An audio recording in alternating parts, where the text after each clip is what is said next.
Okay, we are recording live, and I'm just really excited today to have our guest on our show.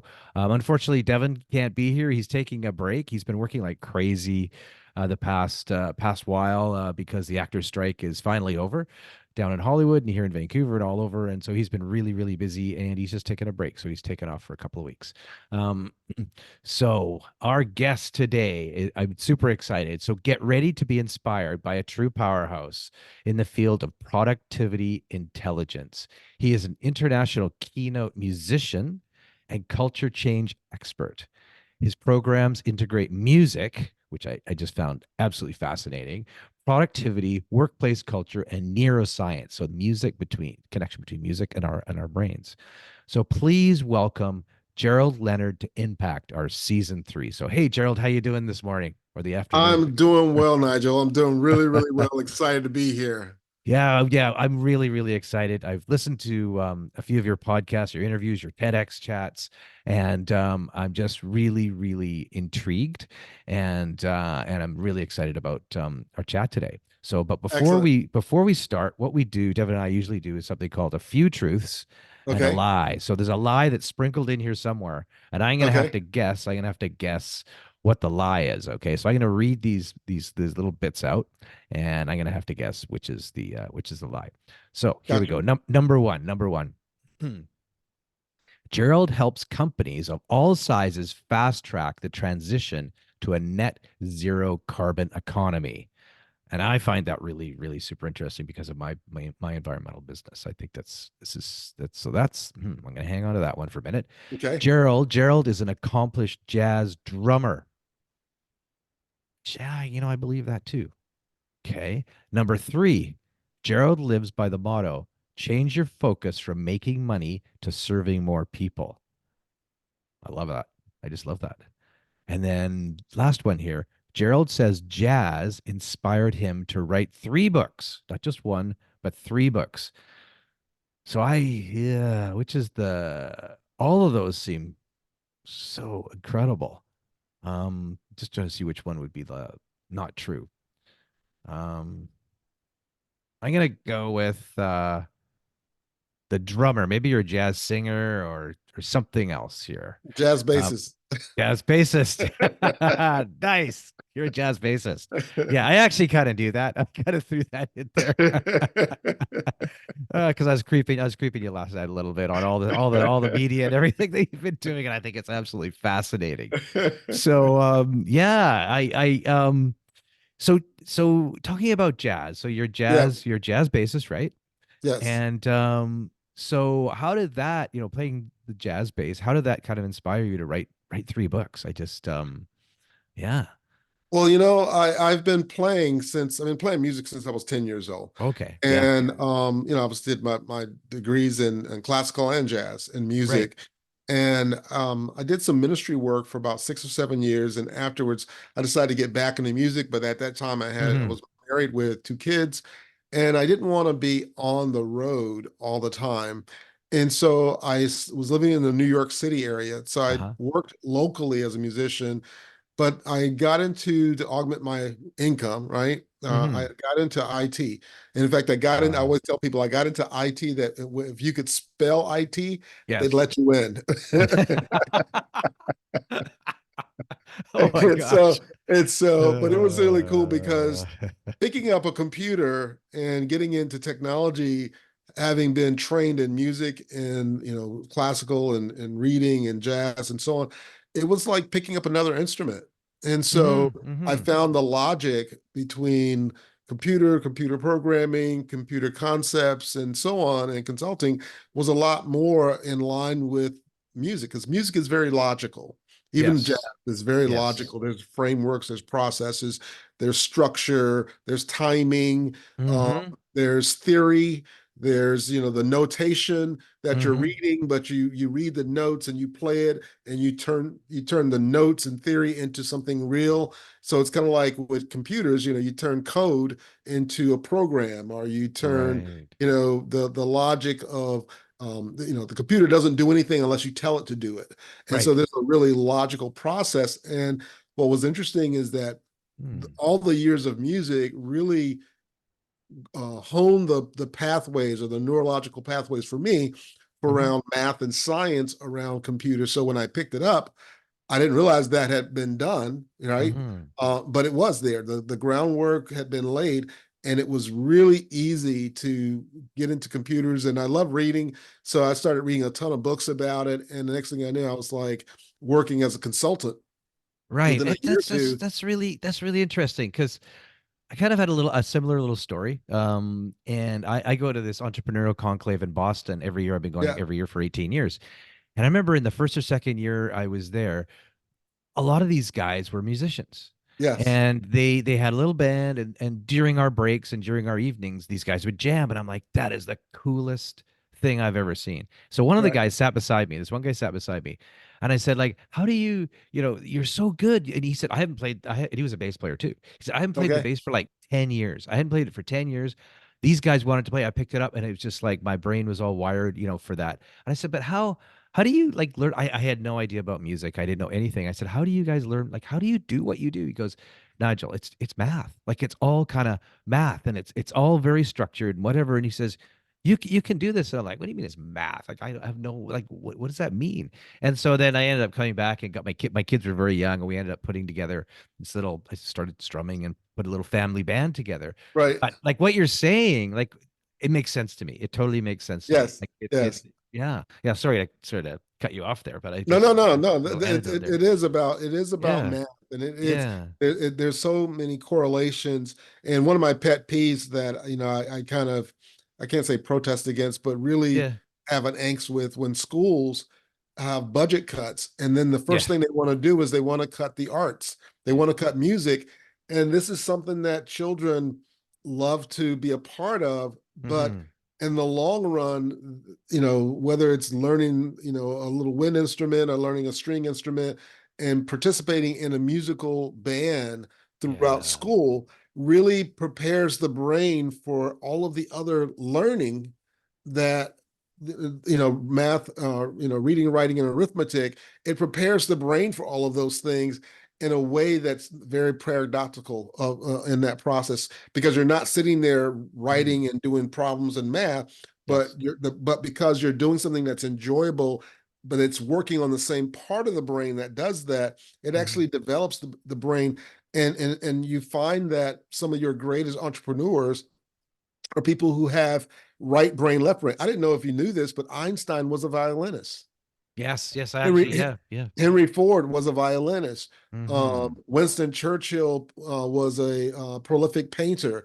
So Hmm. all of them had the arts in their lives, and in times of real hardship and difficulty, because they had that in their lives, they were able to stand back and use their right brain to see the big picture Hmm. of the things that they were Hmm. working on.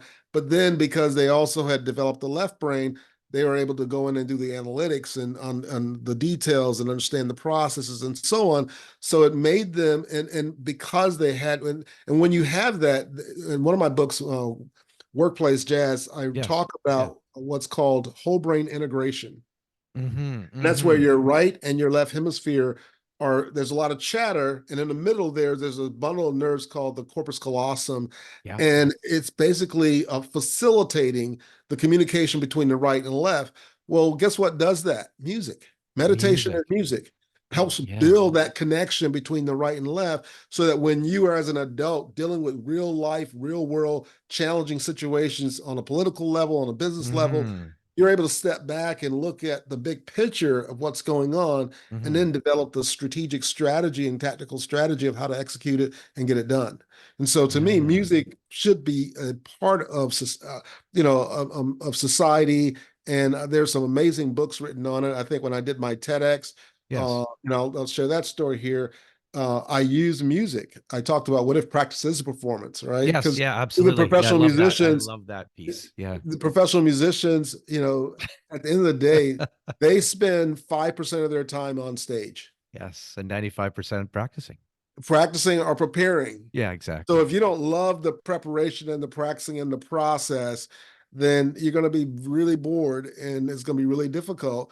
But if Yeah. you love the process of music, getting on stage, you're only on there like 5% of the time anyway. Exactly. It's funny when I go flashback with my kids and myself, and we'd have first we started going to Tom Lee Music for like private little lessons, half an hour, and Yeah, then we were all going lined up. The guys were waiting outside. I said to the instructor, "Why don't you just come to our house and we do it all together?" And he goes, "Well, we'll do a band." And I'm like, "Okay, that sounds pretty cool." And it was just that time, and yeah, we practiced and we practiced. So I think we practiced 100% of the time because we never performed.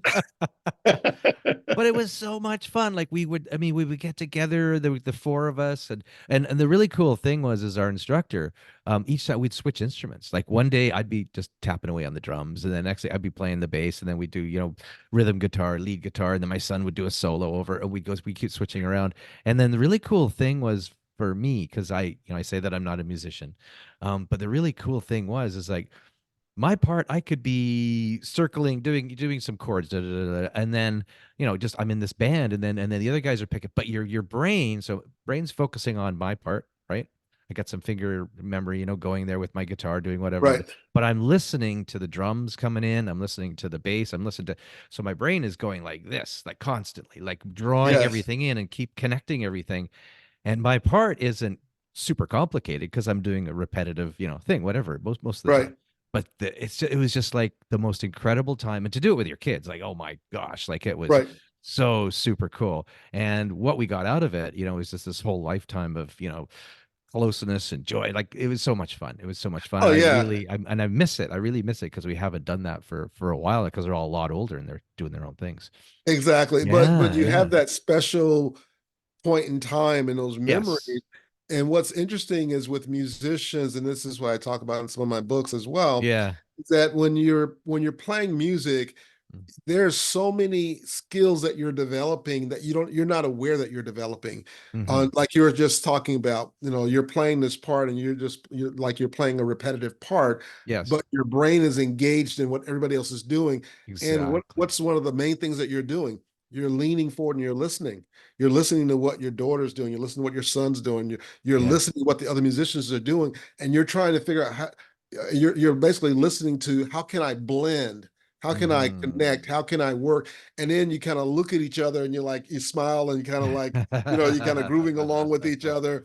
And then Yeah. it almost Yeah. becomes this thing where there's this nonverbal communication Yeah. where you kind of know Yeah. where each other's going. And especially in jazz, where, the music is Yeah. constantly, you have a framework, but let's say the saxophone player is soloing or the trumpet player is soloing, and they have a certain motive or focus of how they want to solo, right? Yes. Yes. Yeah. Everybody else in the band is listening to that. And Mm-hmm. as they begin to morph their sound and play, either smooth or staccato or fast or slow, everyone else goes along with them because they're leaning in and listening, and they're beginning to have this nonverbal connection and communication, and they're beginning Yes. to know Yeah. without knowing where that person's going. And in Yeah. fact, in my book, I talk about music being from the Greek word muse, Mm-hmm. Mm-hmm. right? And that music is the art of the muse. It really puts us in a meditative and focused Yes. state, Yeah. which activates the brain in such an amazing way. And so Yeah. it's really, yeah. So And that whole it's that point experience, when you hit the flow. You hit this flow, like when yes, you said it exactly. When everybody looks at each other and you're like, we got it. Like we got this. We're exactly. in this flow state. And when Right, you got the drummer, and you're going and you're like, and it's just kind of this chugga chugga, and I'm just thinking, I'm just remembering a Bob Marley tune that we used to do all the time. I think it was Exodus, and we were like, and it's just like and you're just going, and everybody's looking at each other like this is like we're like it's just, and there's nobody else watching. It's just us in our right, little room. right. Everybody's Yeah, brain is oscillating at the same level. yeah, yeah, All the positive neurochemicals are coming out, yeah, and yeah. so it creates this bond that Yes, and this yes. communication that nothing else in the world can replace. Yes, yes. And a big Nothing shout else. out to my good buddy John Stiver, who actually now produces my podcast for me. He is our guitar instructor and our music instructor for I don't know 20 years, but he produces this podcast as well. So big shout out for you, Johnny. You got us there. Thank you so much. Exactly, exactly, exactly. So but there's also there was another amazing story, or about, you shared a bunch of amazing stories about the power of healing, the power of Yes. music and healing. And you Yes. want to share a little bit, because my wife, Sure. actually, it's really kind of odd. I was sitting there listening to one of your podcasts last night about your vertigo story. And my Yeah. wife has been dealing with vertigo all last week, and she's had these bouts. I mean, literally, like, she couldn't get up, she couldn't get out of bed. And it was just been horrible. And she's doing a little bit better now, but it lasted for at least 3, 4, 4, 5 days, and it kind of comes and goes. And Yes. we did a big thank you to everybody that donated this past week. We did a sleep out on the street in Vancouver in the middle of winter here with a lot of other amazing people in support of at-risk youth. Yeah. And in the morning, we didn't get any sleep because it was pouring with rain and we were soaking wet. And we got up. This is Thursday, this past Thursday, and my wife got up. She did it with me, and she just couldn't walk. She couldn't. She had the vertigo, and we had to get her. We had to sit her down in the gymnasium afterwards and dry her all off. And she's been suffering. But I was listening to your podcast last night Yes. about the music and vertigo, what you went through. I was like, Reiko, you gotta come and listen to this. So she sat down and we listened to it, and because she plays the piano, and Yes. but she hasn't been playing as much recently. So, story, but could you share your story about Yeah. So the just with music? that, so now she needs to Yeah, spend some time every day just sitting down at the piano and playing. yeah, Just sitting down yeah, and play whatever comes to her mind. She doesn't have to watch exactly. the music. She doesn't have to just play whatever comes and just Yeah, play. Because here's what happened. I yeah, was at it was August of 2019, mm, 18. I was at a uh, spiritual retreat workshop on a weekend. yeah, And my wife at the time, we were supposed to go on a vacation the following week. mm, But there was a lot of stress that was happening in my life. There was a lot of stress with kids. There was a lot of stress in the marriage. A lot of stuff that was happening. mm. And when you are full of stress and you're not putting your mask on first, but you're trying to put everybody else's mask and help them, Right, right, pretty yeah, soon what happens is that your body says, "Okay, time out. I can't do this anymore." right. Right. And that's what happened to me. And this is hindsight, right? Because I didn't know it at the time. And Mm-hmm. so I get up and I'm thinking, okay, today's gonna be great. I jump in the shower and everything turns upside down. I could not tell the top, the side, the bottom. It was just like, oh my goodness, this is horrible. I Yeah. ended up being rushed to the hospital by ambulance, and I was about an hour and a half from where I lived at the Mm-hmm. time. So I was in a new part of another state and so on, in Pennsylvania somewhere, and spent about a day and a half in the hospital. They had to give me a shot of some medication. I have no idea what it was Yeah. to make the vertigo thing stop. And Yeah. my eyes were going horizontal. So it was a little bit more Mm-hmm. than vertigo, Mm-hmm. I think. Mm-hmm. But basically, by the time, they examined me and were like, hey, we know this was vertigo, but there's more than that. But the only way we can let you go home is that if you could walk. And I'm like, I know I can't walk right now. So they were like, well, can you use a walker and can you show us that you could kind of like scoot yourself down the hall?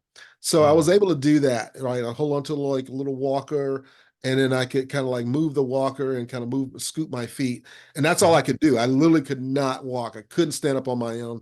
And this Wow. happened 6 weeks before that TEDx talk. Oh my gosh. Oh And boy. so Ouch. I'm Oh. brought home, and it was the worst car ride I've ever had in my life. Had to stop by a CVS and buy a walker because they didn't give me Mm. one, so we had to go buy one. And then my bedroom was upstairs, so I had to traverse upstairs, and somebody, folks holding me to get up there and whatnot. And I'm laying in bed, and at this point, I'm an independent consultant, Yes. right? And I was the sole breadwinner. Mm-hmm. So I'm laying in bed, and I'm thinking, okay, I'm not getting paid this week. Okay. So I'm thinking budget and I'm thinking life. But at the same time, I can't watch television Mm. because of just the state that I was in. I had a Yeah. ringing in my ears. I felt like I was on a ship in the middle of the ocean with big waves and that somebody hit me in the Wow. back of the head with a baseball bat. That's what it Oh felt my like. gosh. And so, Wow. so I Wow. was just like in a really bad place. And as I'm laying there, I'm like, I'm wondering, okay, is this the rest of my life? Like, what Yeah. happened? I'm trying to figure out what happened. I have no idea what happened. And as I'm laying there, it gets quiet and I'm starting to think about my TEDx talk. And I just kind of came up with this idea. I got to figure out how to give this talk. 300 people audition and 29 of us got in. This is a once in a lifetime thing. Yeah. I got to figure out how to make this happen. And so I Mm-hmm. kind of set a goal in my head. and I'm still laying in bed and I can't get up and walk by myself. And so as the week went on, by the end of the week, I was able to at least sit up and I could use a walker. And I made it to my office and I grabbed one of my electric basses Mm-hmm. and I played for about an hour. Yeah. Just I sat down and I just played anything that came to mind. And Yeah. I was like, thank goodness I could still play, right? Yeah. And then I went back in the room and went to bed. And the next day I woke up and I sat up and I felt different. I couldn't Mm. explain why I felt different, what I felt different about. I just felt different. And so Mm. I thought, what did I do yesterday? Well, I played my bass for an hour. And I remember in my talk, I talk about the neuroscience of music in the talk. Yeah. And that one of the books mentioned that if there was damage, if there was any kind of brain damage, and that the person was a musician and they played music, the brain would oscillate to a point it would begin to rewire itself. So Yes. I thought, Yes. okay, there must be something to that. Let me give it. So every day I would just play music for an hour Mm-hmm. or so. And then I was able to like get to the point where I could hold on to the walls without using the walker. And then I could make myself down way downstairs and hold on to the walls and walk a little bit. Then I could, go to the front porch and then I could walk to the mailbox, walk to the front of the yard. And it took about 3 to 4 weeks. And so within 3 weeks, 3 weeks, not 3 to 4, but 3 weeks, I walked into my ear, nose, and throat doctor unassisted on Mm-hmm. my own, very Mm. gated, very deliberate, just still very impacted. And I had been rehearsing my talk. I started rewriting my talk. I worked out things with my clients. So they were like, hey, listen, get better. Once after that week, I was able to just work from my Yeah. bed, like on my laptop with my clients. So they were all, because I had done a lot of great things for them. And when the ear, nose, and throat doctor examined me, he said, I could tell you've been really impacted. And after they did the physical exam, they were like, Mm-hmm. you've lost 86% capability in your right inner ear, which is your Oh. brain, Oh. and Oh. which is that vestibular system. And there's three Mm-hmm. ways we balance ourselves with our vestibular system, with our eyes, and with our physical presence, right? When we're on the ground. Right. And I had lost one of those, so that's where things were kind of haywire. Long story short, I learned about something called kinesiology and then body movements that would Yeah. rewire the brain, which learned about brain gyms. So I was at home practicing my bass, practicing my speech, doing all these little exercises, and within 3 weeks later, I drove up to Delaware and I delivered my talk. If you watch the Wow. video, Wow. you'll notice I'm very deliberate. I don't move off the red carpet, and I'm very deliberate in how I turn and what I'm saying because I was still very in the process of getting better. But I was Yeah. really impacted. In fact, my doctor said I had a disability. I never call it a disability. Mm-hmm. If you know my background, I'm an expert in Microsoft Project Server, also Mm-hmm. something called theory of constraints. And when I studied theory of constraints, the idea is that you could put the simple way to explain it is you can put a nozzle on a water hose, and when you water your garden, instead of using a lot of water and it just kind of flowing out, Yeah. it sprays, right? Right. And you can do a Right. lot more coverage using a lot less. So I looked at my vestibular issue not as a disability because words are important. The words are electrical impulses that create neuropeptides that changes how we believe and what we see in the world. Uh-huh. Uh-huh. So Yeah. I didn't want to use the word disabled No. repeatedly No. because I'd be telling my body Yeah. shut down. Exactly. Exactly. Yeah. So by Yeah. saying constraint, I was telling my body, hey, Mm. there's a limit on what we can do, but that means we have to focus all of the energy we have on the most important things to do. Yes. Yes. Right. And I started, that process of just calling what I had instead of a disability, a constraint. And so when I got into my consulting and my business Mm-hmm. and my life, I thought of everything that I had going on as, well, I have this constraint. Okay, Yeah. a constraint is not a disability. It's not that I'm disabled, I'm constrained. Right. Well, based on the theory of constraints, that's actually a good thing, Mm-hmm. Mm-hmm. right? That's like putting a nozzle on the water hose, using less water, but having more spray. So Sure. I started figuring out, well, what was the nozzle of my life? What was the nozzle of my career? What were the things that I could do that would reuse fewer resources but have greater spray? And I started doing that. I started learning, and I Mm, started learning about yoga. I started learning about sure. de-stressing my body. I started learning about the brain gyms, of kinesiology, and all these things. Mm-hmm. Mm-hmm. And even though in the process, I, went through a divorce through this whole situation because it brought up a whole lot of different things, Sure. and eventually got remarried. As I was going through all of that, that was my mindset, that I was dealing with a constraint, not a disability. So I became, by doing less, much more effective. Right. Right. I wrote my second and my third book. Both of those books were published by major publishers, Business Expert Press, and then John Wiley published my last book. I'm right now working on my fourth book. I had an investment in my company. And Mm-hmm. so now I'm, instead of being a business operator, I'm a business owner. So I have Yes. a team Yes. of people running my company, but I'm still getting the benefit of that, of having Yeah. that business. Right. I was able to still play music and then create a presentation where I incorporate music into neuroscience and the productivity and all the things that I'm talking about. And so now I'm getting hired by organizations and corporations paying me my full fee to Mm-hmm. come and speak and play music and share this passion I have about Yeah. life and Yeah. whatnot, and taking a something that my doctor called a disability, but calling it, me calling it a constraint, and flipping it Constraint. and being Mm-hmm. careful about the words I use and turning it into something that now has become one of the biggest blessings of my life. I love it. I love it. I love that. I've been making notes here. I love the constraint. I love this constraint.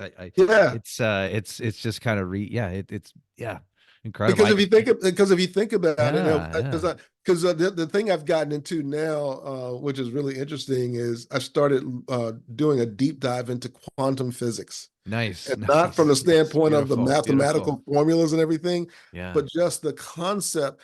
Because Mm-hmm. if everything is energy, and I believe God created everything, and Everything is so energy. I and agree. so Yeah. everything is energy down to the Yes. smallest molecule. Sure. Well, if I'm focused like a laser and my energy is focused on the life I'm trying to live, then I am going to begin to attract into my Yes. life I all agree. of the resources and skills and people and things that I need to get to this life that I'm now living in my imagination and my mind. Yeah. And as my goals and affirmations are building that out, I'm going to attract materially all of these things in my life.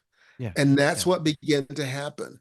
And Yeah. so, I'm taking a deep dive for myself to really Mm-hmm. understand these principles, so that, it's becoming really clear, like, why is all of this happening so Yeah. fast, So fast. so Exactly. strong and so solidly. Mm-hmm. But it's all based on the laws of the universe, which is Yeah. all based on Yeah. quantum And physics. a massive shift. I mean, I had a massive shift in 20. I know exactly when it was, and I know exactly it was in 20. Actually, it was in 2010. And yeah, I mean, I write about it in my book too. But I had I spent some time with the indigenous tribe in the Amazon, and we did ceremony, and I was going through the whole thing of selling my business to a big British company. And I don't know, something just is my conscience or whatnot during the ceremony. It came through. It says, Nigel, don't sell your business. Keep your business. Leverage your business to do good in the world. Whatever that was. And I came out of it, flew to London, took the business off the table, uh, bought out my business partner, and it opened me up to do so many things. Write the book. I took a year and traveled with my family off the grid, into incredible places. Started the podcast. So many things have happened since that moment in time, and I totally agree with you. It's the energy of the universe, whatever it is. I'd have no idea, but the power of attraction, same thing. Things just start happening, and it speeds up, and it's faster and faster and faster. And I look back, 15, 20 years, I go, my gosh, I would never have thought I would be here now, Right, speaking to you right, about like I never dreamed that I'd ever be doing anything like this. And right, it was always nose to the grindstone, in survival mode, go every day, rush down, eat my breakfast as fast as I can, in the shower every morning, going, oh my gosh, okay, who do I have to let go today? Who do we have to? Can we hire a person? I don't know. Can we make payroll? Like every day for 20 years, and then a switch went off and everything completely changed. And it's exactly the mindset and everything that you've been talking about. that happened to me as well back then. Right. Yeah, Yeah. yeah, I find it to yeah, be a lot more of, we have to do the actions, we have to do the yeah, steps, we yeah, have to do exactly. something that we're moving forward, but that's secondary to who we are. So it's a Mm-hmm. lot more about being than doing. Yes, yes, Now we have yes. to do. It's not like I'm just going to be No, and no. not do anything, right? Yeah, That yeah. doesn't happen. But if we're doing a whole lot, but we're stressed out, we're overwhelmed, we're just, Now your we're dealing focus with goes like negative this. thoughts, Yeah, then we're in this lower energy level. And all the absolutely. thoughts that we're having about lack and challenges and difficulties, that's what we begin to attract. And we just attract a lot more of it, Yeah, yeah, right? We bring a exactly. lot more into that life. Low vibration, just oof, it's yeah. Exactly. And But you if we're do. I mean, you see it all the time. People that are, there's certain people that have that side to them, and they keep, oh my gosh, this happened to me today, and then oh my gosh, this happened, and it just multiplies. I'm like, it's, and you right. can, I can see it. I can see it. It's yeah. Exactly. And then on the other Exactly. side of things, people that are, the upbeat, and there's things happening, and incredible things constantly happening. So yeah, I thoroughly believe in it. Yeah, Exactly. Exactly. yeah, And yeah, and what's interesting is that music had such a big yes. part in my life with that, Mm-hmm. because as a kid growing up, and learning music, there were a couple of things that I learned about music or learned Mm-hmm. from music that played a big part in my life. And one was, you always got to be practicing. You always got to be working on something. You always got to be Yeah. learning, right? Yeah, yeah, You got to absolutely. keep applying, going to the woodshed and working on your Yeah, skill. yeah, And two, you got to have a band. yeah, You have yeah. people around you, That's right? right. I mean, Yeah, it's like playing music by yourself is peers. fun, but playing music in a band is so much Mm-hmm. more better. It's so much better Mm-hmm. because you have a team of people, and but now you have this collection, and you can brainstorm with each other. You get ideas, you get energy. Exactly. There's so much more that opens up, and then three, you got to have a coach or a mentor, Yeah, yeah, yeah. right? I mean, Because even if you were to say, what are the two or three things that's really affected, changed my life, is number one, coach. I had a coach for about 18 years, completely turned things around. But I belonged to many peer groups. The band, that's the but band. also the band. That's the band. But peer group, I've had from entrepreneurial conclaves to focus. We call them form groups in the Entrepreneurs Yeah. Organization and YPO and EO and all that. And I've been in multiple, and they're just brothers and sisters, and we've evolved, and we've cried, and we've cheered together, and they're my people, and it's just, we've been through so much together, and it's I those two things are Yes. key, I think, to Yes. anybody. In any field, in any Yeah, in field, any whether it's field, music, whether it's anything. neuroscience, whether Yeah, it's engineering, software, yeah, AI, you know, yeah. government, Yoga instructors or whatever you are, anything. exactly. Exactly. You want to Yeah. find someone who has been there, done that. I have a tagline that I use on my in my speaking and my books and stuff. I call it. I said, lead coaching and mentoring is like being in the HOV lane. And so, if Right. you've ever Right. been in a large city and they have these express lanes, Mm-hmm. it becomes really clear during commuting time where if you're by yourself, you're stuck in traffic. It Yeah. may, Yeah. something that will take you 15, 20 minutes when there's no traffic on the road could take you 2 hours, Yeah. Yeah. right? Yeah. And think about, life can be like that if we decide to journey by ourselves. Alone. We Yeah. right, we decide to journey life by ourselves. We're going to figure out things by ourselves. We're going to figure out our career by ourselves. No. And then it's like commuting in bottleneck traffic by yourself. Mm-hmm. You're just stuck in traffic trying to Yeah. figure out how to Yeah. make it work. But Yeah. if you had a mentor or that coach, it's Yeah. like having that extra person that you then get to get onto the express lane or HOV lane. And normally there's very few cars on that lane. Yeah. You're normally going the speed or a little above the speed speed Yeah. limit. That's right. You can put the car in cruise control, Sure. right? You can turn on the radio. You can have a great conversation. And instead of going through life struggling, Mm-hmm. Mm-hmm. right, which a lot of people do Yeah. because they're Absolutely. trying to do it by themselves, in that traffic, you could be in the car with someone in the HOV lane and having a great conversation, and you've gotten home 20 minutes, 20 minutes, 25 minutes, whatever the time period is, earlier than anybody else, or even more. and you've enjoyed the process, and you get out of the car, you're excited, you're amped up, Yes. you're happy because you've had a chance to connect with someone else, and now you got all these ideas and you feel so refreshed. Where if you're by yourself, by the time you get home, you're like, I don't want to talk to anybody. Yeah. I just want to just, close the door, cut the curtains, put the television on and veg, and and Hmm. worry about the fact that I got to wake up in the morning and do this all over again. Yeah, You right. begin to dread life. Exactly.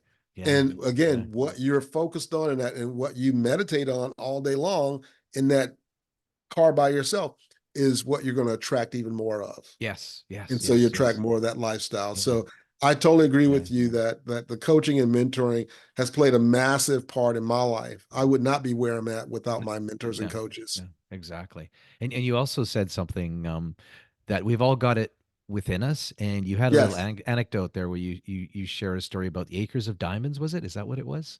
Yeah, Um, yeah, exactly. Well, there's a book. There's a book about the acres of diamonds, yeah. and the idea behind that is there was this gentleman who went off to go find, this diamond mine, and Mm, he left his home and went all over the world looking for it, and just got broke, never found it. Eventually passed away. His home was sold, and the new owner went back into the. It was a couple of acres where he lived, and there was this river. And yeah. so the new owner's kind of walking back there, and he sees this really sparkly thing in the water. So he goes and grabs it, and it's like, wow, that's a diamond. So he starts digging around, and he's finding more. So Yeah. then he starts excavating and brings in a geologist. And next thing you know, they find one of the biggest diamond mines Mm, in the world. And this is also like hmm. based on a true story. Wow. But the idea was the gentleman who was looking for the diamond mine went all over the world when it was actually in his backyard. Yeah. And so the Yes. moral of that story was many times when we try to look for all of these amazing things that are out there, Hmm. it's actually right inside of us. But the Yeah. problem is that the world is so noisy, or we make the world so noisy, and because of our smartphones, our laptops, our televisions, and everything else, we Yeah. have Yeah. 24/7 entertainment. None of us have really the time to even be bored. Because Yes. if we're No, bored, no, it's true. if we're bored, we pick up our phone We and we pick go, up our "Oh, I'm phone and bored." we're scrolling. Exactly, and we're Mm, scrolling through, and we're look. So and because, but it's the time. What I learned going through what I went through with the vertigo and the rebuilding of my life was yeah. there are times I just had to sit, Yes. and then I start hearing the still small voice. Hey, Mm, this is what happened. This is why it yeah. happened. Yeah. Here's this is you need to don't focus on getting bitter. Focus on getting better. Yeah. Don't just go through this, learn to grow through. All of Yeah. these ideas and thoughts came when I was quiet. And then I Yes. started taking these Yes. courses and programs, and I learned about, again, a doctor, her name is Dr. Bobby Stevens. She Hmm. taught a framework around, manifesting your desires and so on. But a big part of it was doing yoga Yeah. because, Oh yeah. the yoga component is our bodies take on stress every day. Even when you sit down and just watch the news, all of that bad news is just Yeah. compound Yeah. taking on stress. Hmm. Well, if your body's stressed, which means you're full of cortisol and adrenaline, Yeah. then your brain is like, and you're getting into fight or flight mode, and you're looking for the saber-toothed tiger when you're in your living room, right? Exactly. Because you're all Exactly. amped up.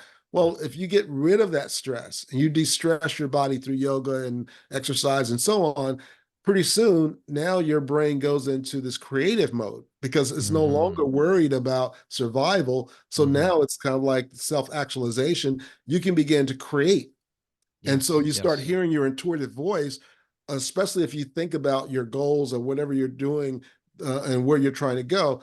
You start getting all of these intuitive ideas, Yes, you do. Yeah. but you only Yeah. get that when you're In the quiet, quiet. In the in the quiet. quiet. Yeah, I learned that. I learned what you were saying is that the first year of COVID, my wife and I we're having our house renovated here, so we fortunate we have a little place at Whistler.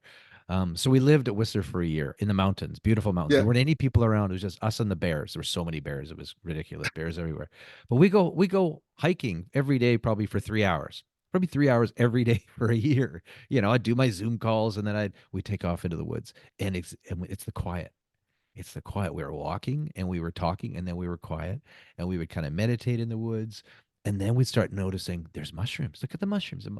There's like all the different types of mushrooms that are popping up. This would be in October, and they'd be Yeah. popping up. And then we found the Japanese, my wife's Japanese, and we found these Japanese matsutake mushrooms, and we'd be digging for mushrooms. We'd take them home. We'd be cooking them up, and we just change our attitude from we have an hour. We're going to go for a power hike, and we're just going to focus, and we're going to get back into our work. So we're in the quiet, and we're just walking, ambling through the woods, looking at the mushrooms, looking at the moss on the trees, and it changed everything. Everything was in the quiet. The Yes. quiet, as opposed to that rush, rush, rush. I have time for a workout. I'm going to go get it done. No, hang on a second. It's just wandering and just enjoying the wilderness and the woods and nature. And it does magical things. And a lot of things Exactly. came out of that. Yeah. Yeah. Exactly. And a lot of times it's in the, we're so conditioned or Mm, told through yeah. television that you want a bigger house, you want a bigger boat, you want a Yeah. bigger car, you want a better vacation, you want Yeah. a Yeah. bigger experience, you Yeah. want, and we see that and we think, well, that's what you want. But Yeah. again, that creates noise. And what you want is you want to be content with what you have, and you want to be in a place where if you're like when you're going on that hike, Yeah. you fell into learning and loving the process of the hike, not just we complete the hike, Right. right? Right. It wasn't just we completed the hike. It was we love the process of hiking Yes. because in that process, we began to see things in the world and experience the world in a way that we never have. Never And seen it. in that, you felt abundant. You felt Yes. prosperous. You felt wealthy, that you had this time to breathe and stop. And so, what we're told is abundance and prosperity and wealth is tons of money in the bank and Yeah. travel all over the world and do all these things, and which is just nonsense. Yeah. It's nonsense. Because if you look at Yeah. in real life, you look at people who've done that, many Hmm. of them have killed themselves, I know. I know. Not happy. which is sad. Very. Yeah. It is very Where sad. you had news anchors or movie stars Hmm. who Hmm. had everything, Yes. and they just Yeah. they either through a drug overdose They're or not just little happy. suicide. They're unhappy. So it's like that is not the answer. No. But it's getting into that quiet space where you are experiencing joy, happiness, and abundance, and you are really in a state of presence. Yes. And as you're doing the things that you're doing, you're present, right? You're Yeah. not in the Yeah. past. You're not thinking about the past. You're not thinking about the future. You may plan for the future, but you're living in the present, Yeah. and you're experiencing it. And that's where, it's funny. I was trying to think which book I was reading a book, Mm-hmm. Mastery. A guy named Mm-hmm. George Leonard wrote a book called Mastery, and Mm-hmm. he became a keto expert. Yeah. And he Wow. said that one day they were in the dojo and they kept doing this Mm-hmm. one flip. And Yeah. it's like the guy was doing, they said they were doing it like for hours. Yeah. And at first he was getting frustrated because it's like, we've done this already. Why are we still doing this? But then he began to quiet himself Yeah. and he began to notice the nuances of what the masters were doing in the flip. Yes. And within 2 hours, he was like, "Okay, are we done yet? We should do this like for 5 more hours or Yeah. something." Because he started realizing that it was in that quiet moment of kind of the repetitive process that he starts seeing all the nuances, Yes. Yes. right? And he And began to that's what you're learn. saying in the practice. Just Exactly. like you're talking about the practice, right? Exactly. So Yeah. same thing with the practicing, same thing with just even, pursuing your goals. It's not just about achieving that goal. It's about the joy of the process, Mm-hmm. right? Mm-hmm. Because again, if as a musician, if the whole goal is to be on stage, even at the top, even if you're, Taylor Swift or you are, playing for the New York Philharmonic, you're literally on stage 5% of the time. Yeah. Yeah. If that. Yeah. Yeah. Those artists are spending. I mean, how long did Usher prepare for the Super Bowl performance? Yeah. Right. Yeah. I know. I know. Yeah. right? On That the rollers, performance was on the maybe roller 10 skates. minutes, 15 minutes, right? Just a really short period of time. Yeah. But you know, he actually, you know, spent a lot of time Sure. preparing for that. And he had to love every minute of that preparation so that that small period of time that we saw him on stage came off the way it did. Yeah, yeah. I saw the backstory to that, him on his roller skates or whatever in this with all the girl they were doing the thing, and I was just like, oh my gosh. Exactly. He was pretty gutsy to do that. I gotta admit, it's pretty good. Exactly. Right? On a stage, and On a you know, stage with, slip, billion people watching or more. one slip. Yeah, what's the video? That's right. But he was in the zone. He was He in was in flow. his he was in his flow. He was in his zone. He was in his zone. He was in flow. He had prepared. He had a team around him. Yeah, yeah. You know, he had thought it through, and you could see all of the work that he had done as a performer Sure. Yeah. in Las Vegas, that Yeah. he understood show business so much more, Yes, yes, yes. Yeah. right? How to put on a show and how to, you know, I thought, wow, that's really cool. Yeah, yeah. That was fantastic. I gotta say thank you because I've got all these other topics I want to talk to you about, the eco-friendly and the carbon neutral, and that's kind of my gig as well.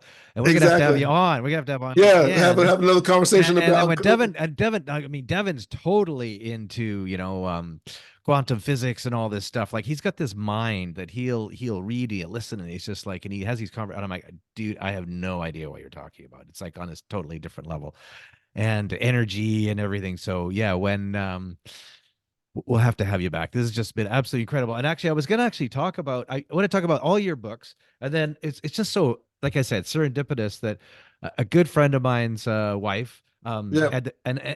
Adriana Barton, she wrote this book recently, and it's called Wired for Music, and it's Yes. all about the science of music and the brain and all that. And so this is really cool. So and all the stuff that you've got in your three different books. And I really honestly think that there's just so much, you know, validity to everything that you've said. And I've experienced it. And so many of my friends and people that have experienced this. But I'm gonna tell Reiko, my wife, to get on that piano a little bit more because of Exactly. that I was vertigo, going to right? Yeah, It's and let the brain do its thing. Let music and the brain work itself out, and she will start feeling better. Yeah. And then I need to get onto these guys behind me a little bit more. Get John Stiver a little happy, that I'm playing again. And Exactly. get myself all rewired. And it was interesting when I was in my conclave in Boston several years ago. We had a neurologist come in and talk to entrepreneurs because the entrepreneurial life is tough. As you know, it's this Yeah. up and down, and it's up and down, and it's up and down. And she said, your brain, every time you're on the up and then you're on the down, or you're stressed out because you have to go into this huge presentation, and pitch whatever you're going to do or whatever it is, Right. you work forever and you work on this bid and you don't get it, but then you work on something and you do get it, and it's just like your brain every single time rewires itself, and builds yourself stronger and stronger and stronger for the next time you're going to get smacked across the side of the head. You're able Right. to handle it much better than the time before and the time before and the time before. And it's this whole evolution of us. So Yes. those ups and those downs and those tough times are actually good for us. It builds us. I mean, I know it's a bit kind of cheesy. It says builds us stronger, but it really does. And It it's does. actually in the science of the brain that it actually does rewire your brain to make you stronger. And it's exactly what you're saying with the music, is the music therapy. And so I think it's absolutely fascinating. And thank you so much for coming on our show. I had an awesome chat, and we could talk forever. We're just probably going to run out of storage space on my my thing here. But what we're going to do is we're going to put all the links, and we're going to put all the links to all your books and everything in the podcast once it's released. And Excellent. so, Gerald, yeah, I just want to say thank you so much for being on Impact. You are really making an impact, and just keep on doing what you're. Big inspiration. Just love chatting with you. You're just awesome. And Excellent. yeah, we got to do this, a few more times. I appreciate it. Thank you. I look forward to it, and I'll be happy to come back on and have a chat. Okay, fantastic. I'm just gonna. There we go. Thanks so much.